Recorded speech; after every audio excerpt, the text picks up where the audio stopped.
Muito bom dia, investidores! Sejam bem-vindos a mais um vídeo do nosso Panorama Matinal, onde passamos sobre tudo que está acontecendo no agro mundial e também aí sobre a macro e microeconomia, questões políticas que afetam tanto o Brasil quanto o mundo quando se trata aí de dólar e também de negociações em bolsa de valores. Vamos dar uma olhadinha como é que está o dia?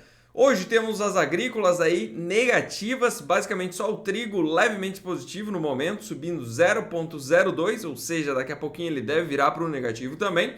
Temos milho caindo 0,23%, soja cai 0,6%, farelo 0,26% e óleo de soja 0,91%. Basicamente hoje os óleos vegetais estão em um dia mais de queda, temos também o petróleo em uma queda, apesar de que está forte o petróleo, né? Acima aí dos 93 dólares. E hoje para o minério temos uma altinha aí de 0,89%. Vamos ver como é que ficou ontem. Então ontem a gente teve aí um belo movimento do petróleo que subiu 3,46%. Movimento lindo do petróleo. Veio romper aquela região que a gente vinha comentando, né, na casa dos 93,40 e hoje aí, apesar de ter rompido ontem, vem fazendo um movimento negativo com uma queda de 0,56%. Será que foi um movimento em falso? Bom, que nem eu falei para vocês, depois de uma pernada forte dessas de alta, era interessante a gente ver sim um descanso antes do petróleo de fazer esse rompimento, né? Então a chance de ter sido um rompimento falso, ela é muito grande, mas a gente tem que realmente continuar acompanhando. Caso não tenha sido, como que a gente pode esperar um alvo, né? A gente pode pegar esse retângulo que ele levou um tempo aí, desde outubro de 2022, para romper, e a gente pode projetar ele para cima. E a gente teria aí um alvo lá na casa de mais ou menos uns 104, 105 dólares o barril de petróleo. Ou seja, ainda tem uma longa caminhada pela frente aí, né? Caso tenha realmente sido aí um rompimento verdadeiro, a gente pode esperar aí mais uma alta de aproximadamente 10 dólares para o petróleo. E isso acaba impactando o mundo inteiro. Já cansei de falar isso aqui para vocês, mas um petróleo alto, ele significa o quê? Inflação. Basicamente, a gente utiliza o petróleo em toda a cadeia produtiva para tudo que vocês imaginam mesmo. Então, realmente, se um petróleo estiver mais alto, ele tende a puxar os demais itens de consumo, tende a puxar as commodities também de forma geral. Por quê? Porque eu utilizo muito esse combustível para a produção aí de milho, soja, café, enfim, tudo que vocês podem imaginar acaba sendo utilizado o petróleo na sua composição, tanto para a produção quanto para uma pós-produção, né? Então a gente tem aí muitas plantas que utilizam a parte de combustível fóssil para tocar aí os maquinários, acabam não utilizando tanto a parte de energia elétrica, então a gente vê aí uma inflação mais alta com um petróleo mais alto. Tá? Isso aqui, inclusive, pode ter reflexo com aquela questão da Rússia se negando a vender gasolina e diesel para alguns países da Europa. Ainda a gente não sabe se o Brasil vai sair dessa lista da venda do diesel ou não, e como eu comentei nos vídeos anteriores, caso isso aconteça, o diesel aqui no Brasil ele tende a encarecer, enfim, o processo produtivo aqui no Brasil também tende a encarecer mais. Vamos dar uma olhadinha aí nos outros gráficos. Óleo de palma, como é que ficou? Ontem a gente teve uma leve queda de 0,65% e hoje na madrugada aí a gente teve lá na Malásia uma alta de 0,14% para o óleo de palma. Isso aqui deveria estar impactando positivamente no contrato do óleo de soja, porém não é isso que a gente vê acontecendo. Tem um outro fator interno aí a esse óleo de soja que comentam aí de uns cancelamentos de compras da China lá nos Estados Unidos. Ainda não se sabe o motivo e não se sabe para onde virou essa compra, tá? Se é para o Brasil, se é para a Argentina ou mesmo outras origens dentro do próprio Estados Unidos. Alguns portos aí do PNW ou até mesmo do Golfo, tá? Questões aí lá, se for mesmo nos Estados Unidos, pode ser alguma questão que favorece o frete e acaba levando a um custo menor na originação. Para a parte de de soja do grão, a gente viu ontem uma alta de 0,04%, uma alta muito mequetrefe, né? Subiu aí apenas 0,4 cents por bushel. Então, uma altinha bem singela mesmo, né? E hoje já vem caindo aí 9 cents por bushel, com a queda de 0,69%. Para o milho lá em Chicago, ontem tivemos uma alta que acabou culminando uma alta aqui no Brasil também, tá? Alinhado com o dólar, que a gente viu subindo bem aqui no Brasil ontem. Tivemos uma alta de 0,73% no milho lá. E o milho que a gente pode traçar aí, quem sabe, uma figura complexa, né, em forma de triângulo simétrico, tá? Então, teoricamente, a gente deveria ver um milho vindo testar a região inferior dessa linha de referência do triângulo. Para o trigo, a gente teve uma queda também no dia de ontem, uma queda de 1,61% e hoje aí segue nessa perspectiva de queda também para o trigo. Trigo que não chegou a testar ali a média do canal, né? Mas veio testar a média de 20 períodos e pode vir buscar aí o fundo na casa dos 5,74. Se perder ali, tende a ampliar ainda mais a queda para o trigo. O milho eu não comentei com vocês, mas lá na China iniciou já o processo de colheita. Ainda há uma grande dúvida do mercado sobre a qualidade desse milho que vai ser colhido lá. Lembrando que eles tiveram alguns problemas climáticos, eles tiveram alguns tufões lá que trouxeram muita umidade e isso pode ter também impactado aí na qualidade do milho que eles vão colher, né? Mas de qualquer forma, lá na Bolsa de Dalian, a gente já vê um movimento mais negativo para os preços do milho, em decorrência aí de uma perspectiva dessa entrada de novas ofertas de milho no mercado. Comentar aqui com vocês o milho no Brasil. Então o milho ontem, como eu disse, ele subiu, até que interessante, né? Subiu cerca de 1%, puxado aí por Chicago e também por um dólar mais forte aqui no Brasil, né? A parte da soja aqui no Brasil também andando bem, já está dentro da média aí dos últimos 5 anos. A produção aí já está encaminhando bem. Algumas chuvas reportadas lá no Mato Grosso, isso faz com que o produtor fique mais confiante e passe aquele medo de talvez um possível replantio, enfim, problemas mais para frente com a safra da soja. E também, aumentando esse nível de confiança, o produtor acaba se comprometendo mais com as vendas futuras. Vendas futuras, no caso, fazer os contratos para entrega lá na frente, né? Com a expectativa realmente de produzir bem e colher, conseguir cumprir com seus contratos, aumentando assim o tal do farm selling, tá? Isso também, aproveitando a subida do dólar ontem, ajudou a formação aí desses contratos lá para frente, já pensando numa colheita boa. Vamos dar uma olhadinha aqui no clima. Se a gente olha a parte do modelo americano para 5 dias, basicamente ele está igual a ontem. Então a gente tem uns volumes de chuva em regiões importantes aqui no Brasil, mas o modelo americano ele ainda traz poucos volumes de chuva, né? A gente vê uma chuva mais completa aí pelo Brasil inteiro, nas regiões produtoras, claro, com exceção ali do Mato Piba, né? Que ainda falta chuva no modelo americano, mas o ponto é, as chuvas ainda devem ser na faixa dos 5 milímetros, em pouquíssimos pontos aí na casa de 40 milímetros. Já o modelo europeu, ele traz mais chuvas mais concentradas, aí na faixa de 40, 50 milímetros e algumas regiões até passando aí dos 60 milímetros.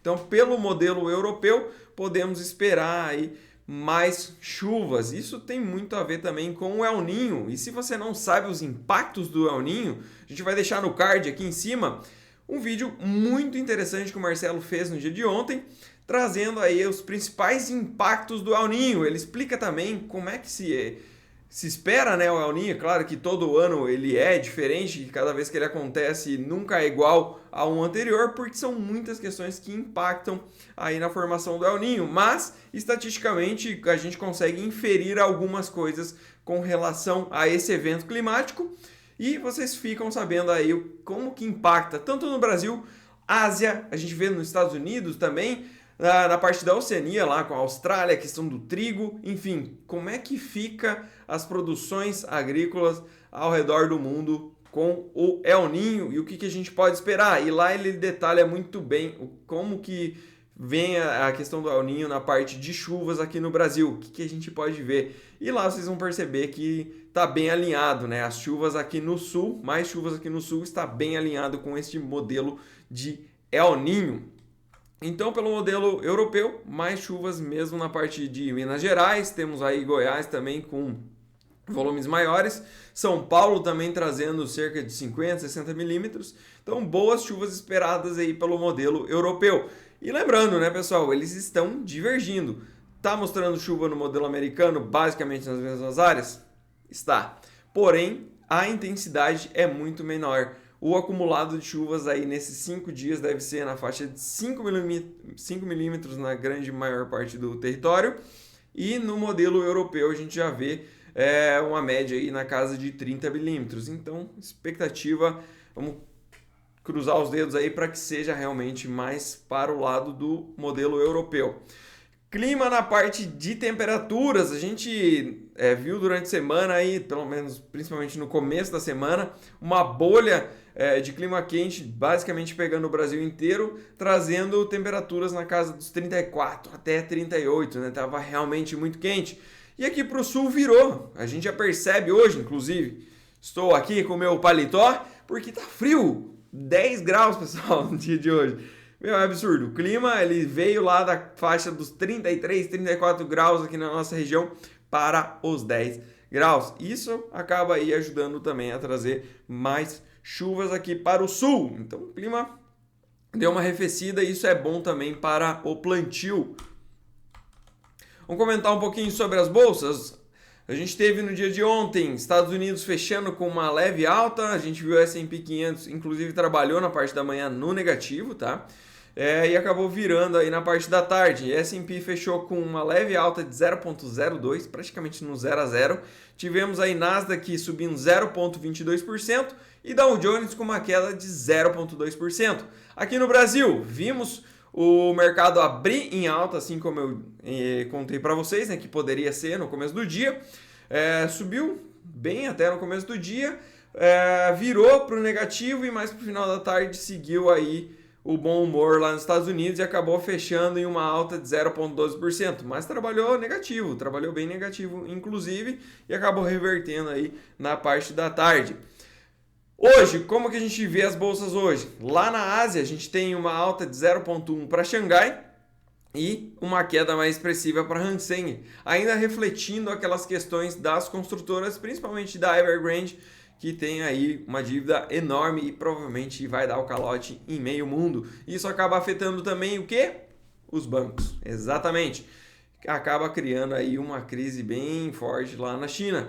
E lembrando, né, a parte de construção emprega 1 a cada 4 chineses, então é um setor bem forte e acaba que é um problemão essa questão lá e impacta também aqui no Brasil, por quê? Porque eles são o nosso principal parceiro comercial quando se trata de minério de ferro. A gente exporta muito, muito mesmo para lá. E é praticamente para lá. Em segundo vem aí a Europa, mas a China realmente é extremamente significante nesse setor.